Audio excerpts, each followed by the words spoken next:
Olá e bem-vindo ao Seminário sobre Interpretação Bíblica. Sou Larissa Prois e tenho o privilégio de me unir a você neste caminho de descoberta da interpretação da Palavra de Deus. Comigo está o Dr. Frank Hazel, do Instituto de Investigação Bíblica, que falará sobre o nosso próximo tópico. Olá, Dr. Hazel, o que iremos aprender hoje? Bem, hoje vamos examinar a história, a nossa própria história, a história adventista. Vamos analisar os pioneiros adventistas, como lhes chamamos, e Ellen G. White e a compreensão que eles tinham dos princípios bíblicos, da interpretação bíblica. Como é que os pioneiros, como é que as pessoas que iniciaram o nosso movimento, que iniciaram essa igreja, que se tornou uma igreja mundial, como é que eles começaram? Como eles abordaram a Bíblia e como eles interpretaram a Bíblia? Que princípios utilizaram e o que podemos aprender com eles? Se não conhecemos a história, foi dito que estamos condenados a repetir os mesmos erros. E se não conhecemos a nossa própria história, ficaremos surpreendidos com a quantidade de aspectos que iremos repetir, só porque não temos consciência do que ocorreu. E quem compartilhará conosco este conteúdo? Dr. Dennis Kaiser. Ele é professor assistente de História da Igreja no Seminário Teológico Adventista do Sétimo Dia da Universidade Andrews. Ele tem doutorado nessa área. Escreveu sua dissertação sobre a compreensão da inspiração da Bíblia com relação aos pioneiros, os primeiros pioneiros cristãos, e Ellen G. White. Ele é professor no seminário e talvez seja um dos estudiosos adventistas mais jovem que temos e que conhece a história adventista e Ellen White. Ele é também o coeditor do próximo Oxford Handbook of Seventh-day Adventism, Dicionário Adventista do Sétimo Dia. É um dos subeditores da seção de História da Teologia e Ética na Enciclopédia dos Adventistas do Sétimo Dia. Assim, ele proporciona uma rica experiência e conhecimento, e você aprenderá alguns novos e fascinantes detalhes que vão fortalecer a sua fé e ajudá-lo a compreender melhor as nossas origens e a nossa própria história sobre essa questão em particular.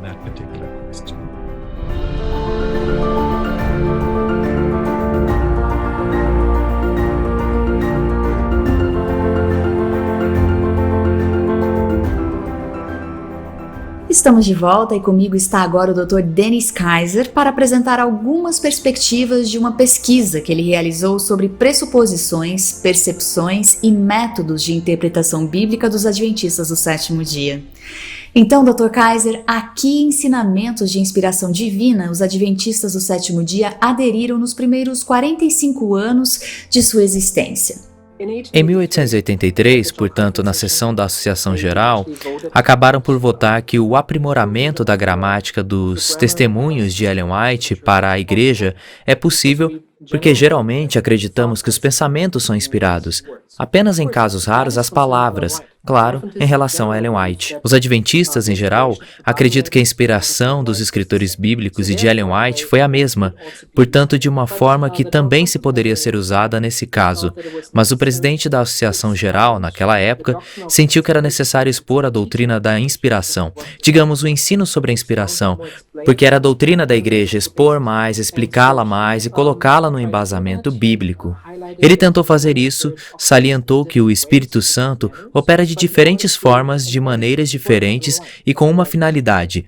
E isso é apoiado por Ellen White, como também pelos seus escritos. A fim de provar e ilustrar isso, ele escolheu uma teoria de inspiração vigente. Era uma teoria de graus de inspiração. Assim, ele usou os termos graus, modos, maneiras e assim por diante, de forma intercambiável. Mas ele incluiu nos dois últimos artigos, foram 10 artigos que escreveu em 1844, e nos dois últimos artigos disse basicamente que há algumas coisas na Bíblia que não são inspiradas. Então, basicamente, ele também fala de graus de inspiração. Se o Espírito Santo se manifesta de forma diferente, digamos, essa influência é medida diferente.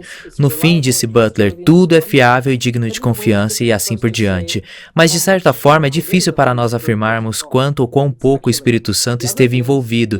É especulativo. Outra coisa é dizer que certas palavras não são inspiradas, o que significa, basicamente, que temos de escolher o que é inspirado e o que não é. Àquela altura, tudo e todos pareciam estar de acordo com aquela teoria, mas quando chegamos a 1888, na sessão da Associação Geral em Minneapolis, Ellen White critica Butler.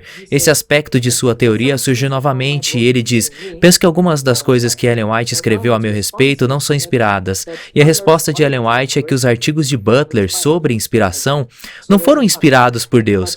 Portanto, há uma troca de farpas, mas basicamente a sua crítica contra essa teoria, particularmente os aspectos especulativos relativos a quanto ou quão pouco é inspirado, e o outro aspecto que temos de julgar de alguma forma entre o que é inspirado e o que não é. Ellen White critica isso. Portanto, a crítica de Ellen leva ao desaparecimento dessa teoria dos graus de inspiração. Ela, no mesmo ano de 1888, no prefácio do livro Grande Conflito, expõe sobre a inspiração, como o Espírito Santo inspirou os escritores de livros, salientando que, quando escreviam, quando revestiam em linguagem humana, o que lhes tinha sido mostrado e o que lhes tinha impressionado a mente era a sua educação, a sua própria capacidade linguística e as experiências que entravam em jogo, formatando o relato. Outro aspecto que surge é o fato de outras pessoas acharem que a teoria dos graus de inspiração de Butler é problemática. Então eles promovem uma teoria da inspiração mais confiável. Essa é a teoria da inspiração verbal. Fazem isso particularmente durante o tempo em que Ellen White não estava na América do Norte, mas sim na Austrália.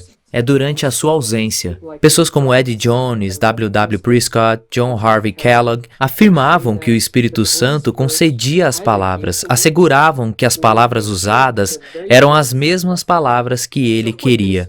Assim, certamente isso é mais fiável, porque então podemos dizer que o Espírito Santo é responsável.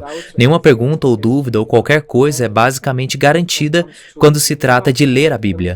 Tudo é meio divino, e por isso temos perspectivas diferentes dentro do Adventismo. A perspectiva de Ellen White é basicamente que os pensamentos foram dados, aspectos foram mostrados, a memória foi reavivada. Por vezes o Espírito Santo sugeriu palavras, com frequência não fez, mas o Espírito Santo operava de diversas maneiras, de múltiplas formas. É multifacetado. No fim, o que se espera de nós como resultado da leitura da Bíblia é perceber que ela é um produto humano divino, encarnado. É nesse sentido. É de esperar que confiemos. Acho que muitas vezes as pessoas pensam, mas se algo é humano, então eu não sei se posso realmente confiar.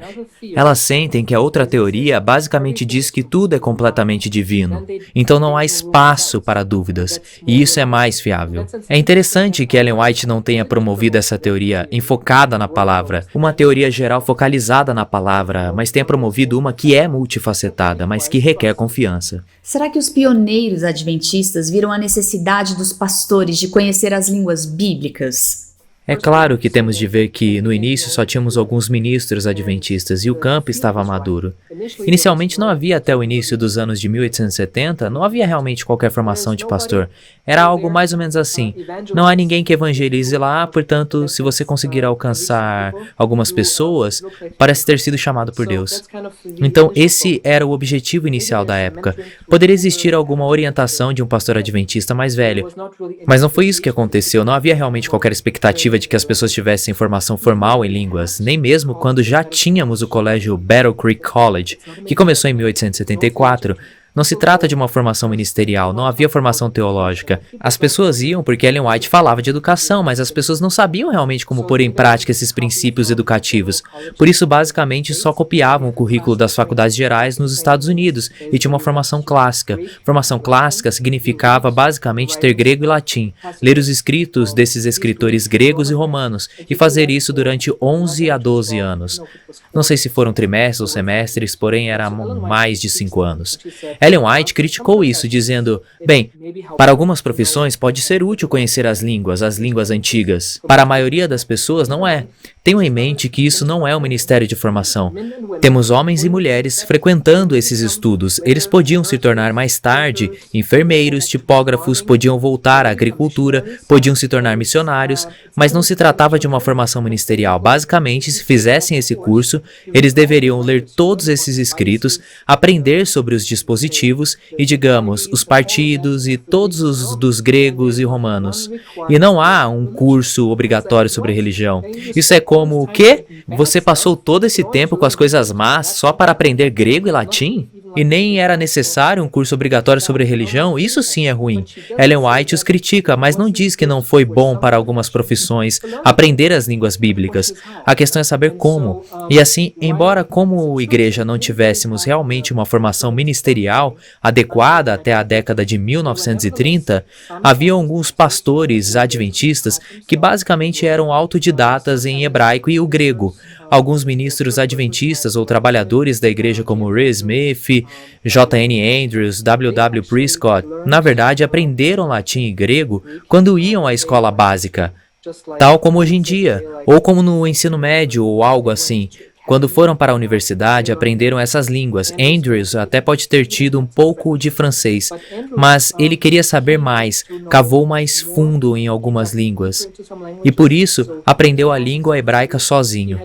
Na biblioteca dele, havia vários livros e também bíblias em diferentes línguas, diferentes dicionários, gramáticas de diferentes línguas, para que pudesse estudar a Bíblia mais profundamente. E temos provas de que nas publicações, os escritores adventistas discutiam temas baseados no grego e no hebraico.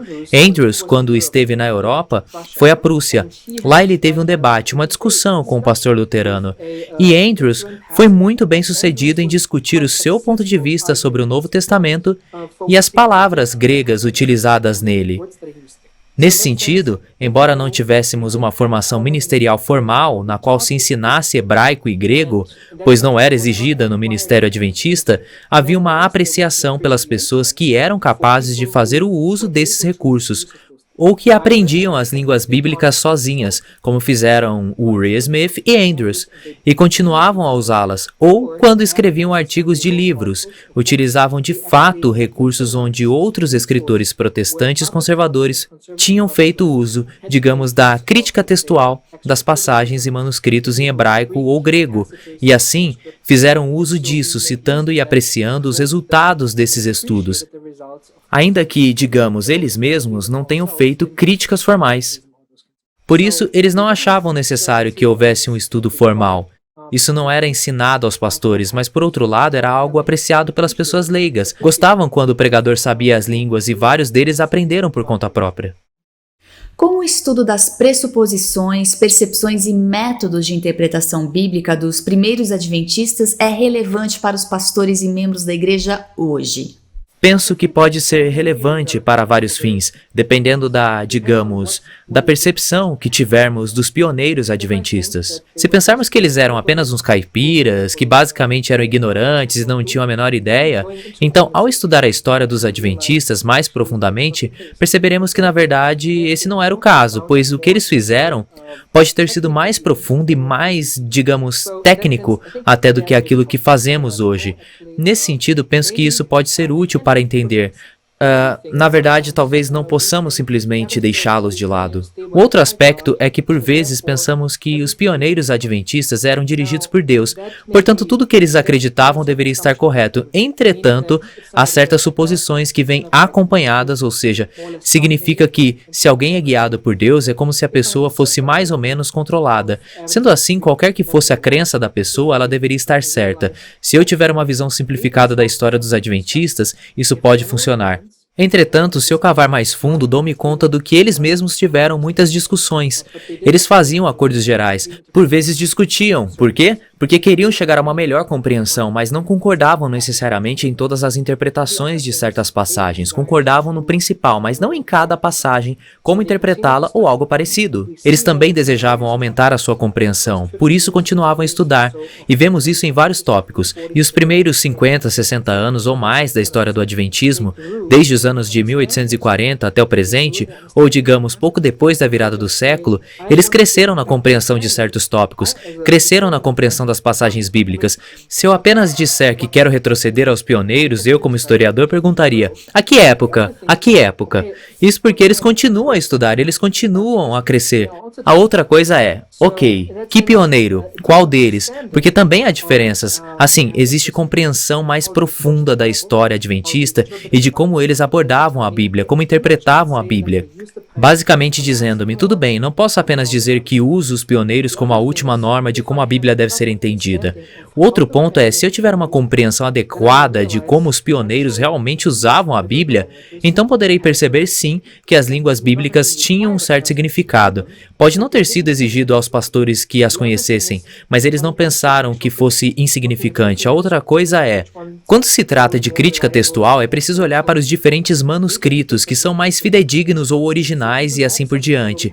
Percebe-se que eles não achavam que isso fosse completamente sem importância. Portanto, mesmo isso é algo em que temos de dizer, ok, hoje em dia temos pessoas na igreja que se tornam especialistas nisso, não duvidam da inspiração dos escritores bíblicos, mas dizem que temos manuscritos diferentes. Portanto, vamos, de certa forma, compará-los e estudar e ver quais são os mais confiáveis. E isso foi algo que os pioneiros fizeram. Muitas pessoas diriam, vamos retroceder aos pioneiros. Eles não pensariam assim. E claro, a outra questão é, se eu disser apenas, voltemos aos pioneiros, ao que eles escreveram, pois a sua perspectiva é a última norma, então vamos completamente ao contrário da ênfase dos pioneiros quando se trata do que é a última norma da teologia. Para eles era a Bíblia. De fato, quando tiveram discussões teológicas ao final da década de 1880 sobre a lei em Gálatas, a tentação estava lá. Por exemplo, digamos, nada deveria ser ensinado que não tenhamos ensinado no passado. Mas Ellen White diz que isso está errado. Por quê? Porque basicamente inibe o estudo da Bíblia. Isso significa ir contra a verdade presente. Isso significa que não podemos estudar mais nada. Não podemos descobrir mais nada. Portanto, isso está errado. Ao mesmo tempo, algumas pessoas disseram, como Butler, por exemplo. Agora, Ellen White, você escreveu uma carta há 3 décadas sobre este assunto. Quero saber o que escreveu. Pode dar-me a carta, porque isso me ajudaria a refutar E.J. Wagner. Mas Ellen White não consegue encontrar a carta. E durante 2 anos ela não conseguia encontrar a carta. Então depois ela lhe escreve dizendo: penso que foi na providência de Deus, pois Deus não quer que resolvamos discussões teológicas por meio dos meus escritos, de uma afirmação minha, mas pelo estudo da Bíblia.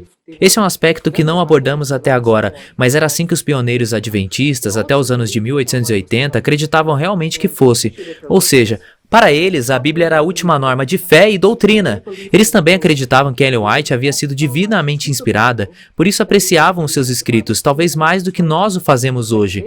Mas eles acreditavam num cânone fechado. Não acrescentaram Ellen White à Bíblia, e não liam a Bíblia levando em consideração os escritos de Ellen White. De fato, eles achavam que os escritos de Ellen White tinham sido dados para uma função diferente dos escritos bíblicos. E sim, Ellen White comentou as escrituras. Ela enriqueceu a nossa compreensão da teologia, mas não queria ser a base para uma nova teologia. E também não queria ser a última norma sobre como a Bíblia deveria ser interpretada. Por quê? Porque há um significado mais profundo na Bíblia. Ela pode ter comentado certos aspectos, mas não esgotou o significado do texto. Por isso, dizer que ela é a última norma basicamente significaria que nada de novo pode ser descoberto. E nesse sentido, o que vejo pelo estudo da história adventista e dos escritos de Ellen White é que aquelas pessoas eram fascinadas pela Bíblia, pelas escrituras. Elas acreditam na inspiração de Ellen White, mas a inspiração de Ellen White e os seus escritos não se tornaram um atalho para o estudo da Bíblia. Nesse sentido, acho que é possível apreciar os seus comentários espirituais das escrituras e ao mesmo tempo ficar fascinado com o estudo da Bíblia e descobrir coisas novas, descobrir novos aspectos. Assim, penso que nesse sentido, o estudo da história adventista pode realmente suscitar em nós uma apreciação e esse anseio de também estudar mais a Bíblia, aumentando a nossa compreensão da Bíblia e nos fazendo sentir fascinados por ela. Poderia nos falar um pouco sobre o papel que os primeiros adventistas do sétimo dia atribuíram ou não atribuíram a Ellen White em questões de interpretação bíblica? Ao olharmos para os adventistas do sétimo dia até meados ou fim dos anos 80 e olharmos para Review and Herald, Signs of the Times, os livros, não há ninguém que utilize Ellen White para declarar esse é o significado do texto. Portanto, isso não foi uma rejeição a Ellen White, foi compromisso deles com a Bíblia como única regra de fé e prática. A Bíblia é o fundamento da teologia. E Ellen White apoiou isso. Claro que ao chegarmos ao fim da década de 1880, então a questão é ok, agora algumas pessoas querem usá-la para resolver conflitos. Inicialmente ela está à procura daquela carta que mencionei anteriormente. Bem, Butler estava lhe pedindo uma carta até que finalmente ela conclui: penso que Deus quer nos ensinar algo, que devemos resolver as discordâncias por meio do estudo da Bíblia. Ellen White partiu para a Austrália em 1891 e em 1893, A.T. Jones, na sessão da Conferência Geral, pregou vários sermões. Ele também enfatizou demasiadamente a clareza das Escrituras, a clareza dos escritos inspirados. Entretanto, ele acrescentou outro aspecto que não mencionei anteriormente. Ele disse que não devemos esclarecer, explicar ou interpretar a Bíblia, porque não há necessidade de fazê-lo, pois tudo que é inspirado é absolutamente claro. Mas em função do nosso embotamento, ou seja, da nossa mente ser tão embotada na compreensão da Bíblia, Cristo deu esclarecimento não porque é necessário, mas porque precisamos dele de alguma forma. E assim ele diz que o fez porque, digo, Jesus, o autor das Escrituras. E Jesus o fez por meio do testemunho de Jesus, que é o espírito de profecia, que são os escritos de Ellen White. Portanto, o uso correto dos testemunhos não é lê-los por si mesmos, por seu valor intrínseco, mas para ler a Bíblia com auxílio deles. Ellen White se tornou a intérprete final e infalível da Bíblia. É no fim dos anos de 1890, mas o início foi em 1883, quando entramos no fim dos anos de 1890, por exemplo, em 1896, que as primeiras pessoas começam então a usar Ellen White nas lições da escola sabatina. É como diz o texto bíblico, é o que diz Ellen White, e assim por diante. Foi assim que as pessoas na igreja adventista começam a usar os textos de Ellen White por escrito. Talvez já os tivessem feito antes, como quando debatiam sobre isso, mas nós não sabemos. Só sabemos o que resta por escrito. Descobrimos que as pessoas começaram cada vez mais a usar Ellen White para interpretar a Bíblia, mas os primeiros pioneiros adventistas não fizeram isso. Portanto, a questão é, ok, temos uma situação difícil aqui. Ellen White comenta as Escrituras, ela faz isso. Portanto, temos comentários sobre a Bíblia, ela interpreta a Bíblia. Mas ela não deveria ser a última norma, ela não deveria ser a última palavra. Como pode se harmonizar isso?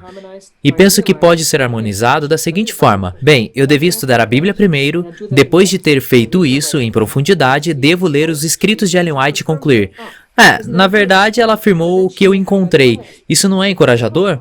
Entretanto, ela também pode destacar outro aspecto que eu não encontrei. Eu penso, isso está realmente no texto, e já tive essas experiências em que, um ano depois, voltei a estudar a mesma mensagem, ou seja, estudei várias vezes ao longo do ano, mas acabei por pensar, espera um minuto, vejo algo no texto que não tinha visto antes. Na verdade, foi o que ela disse. Todas as outras coisas que eu tinha dito, ela não disse, mas estão no texto. E então acabei por dizer, na verdade sim, numa frase várias frases, ela realçou basicamente um aspecto que eu não tinha visto, mas que agora eu vejo. Mas depois ela não aborda outros aspectos que na realidade também estão no texto. Portanto, ela não esgotou o significado da passagem. Por isso penso que nesse sentido, se a considerarmos imediatamente e dissermos o que ela diz é o significado final, ela acabaria esgotando o significado do texto. Então, nesse caso, não precisaria fazer um estudo bíblico. Mas penso que o que ela queria fazer foi o que ela disse, ou seja, que deveríamos apreciar os seus comentários sobre a Bíblia. Eles enriquecem a nossa compreensão, mas não são as últimas palavras, ou seja, não significa que nada mais possa ser dito. Ela não esgotou o significado da passagem bíblica. Mas, de certa forma, mesmo até hoje, ainda temos as diferentes abordagens na igreja, as quais acabei de descrever. Agora, algumas pessoas diriam, nós apenas empurramos Ellen White para o lado, não queremos usá-la, porque isso, eles dizem, apenas a Bíblia, isso significaria que Deus já não pode falar. Penso que isso também é problemático, mas acho que encontrar uma solução ou simplesmente resolver essa situação, digamos assim, é estudar profundamente a Bíblia e também estudar os escritos de Ellen White, prestando atenção à forma como ela realmente lida com o texto. Será realmente exegética ou será talvez teológica? Pode não ser o mesmo, porque só para dar um exemplo, Ellen White fala de João 5,39, onde diz que Jesus fala com os escribas e fariseus. Ele diz, vocês estudam cuidadosamente as Escrituras, porque pensam que nelas vocês encontram a vida eterna. E são as Escrituras que testemunham a meu respeito, contudo vocês não querem vir a mim. Ellen White fala fala sobre essa passagem, a maior parte do tempo ela diz: estudem a Bíblia, pesquisem as Escrituras. Ela usou a frase como uma espécie de ordem, como uma injunção para estudar a Bíblia. É realmente disso que se trata o texto? Exegeticamente, não. Exegeticamente diz que é uma repreensão. Estuda-se a Bíblia e pensa-se que se encontra a vida nela, mas a Bíblia fala de mim, e você encontra a vida em mim, mas você não quer vir a mim. Esse é o significado exegético, mas Ellen White, em alguns lugares, também fala sobre o significado exegético do texto. Portanto, só para exemplificar, ela diz: aqui está o significado. O fato de ela usá-lo aqui dessa forma não significa que ela também, em algum lugar diferente, use o texto de maneiras diferentes. Portanto, em termos teológicos, dizer estude a Bíblia é correto. Deveríamos estudar a Bíblia e perceber que a Bíblia fala de Jesus. Encontramos a vida por intermédio dele. Teologicamente, isso é correto, mas exegeticamente há uma diferença. E assim, prestar atenção à forma como Ellen White usa a Bíblia em capítulos específicos, digamos, é algo que precisamos fazer. Não podemos dizer apenas porque ela fala do texto. Isso não é necessariamente significado exegético, talvez tipológico, parenético. Talvez ela apenas tenha usado a linguagem sem interpretar a passagem, ou pode ser teológico, ou talvez exegético. Obrigada, Dr. Kaiser, e obrigada também a você por estar conosco. Até a próxima!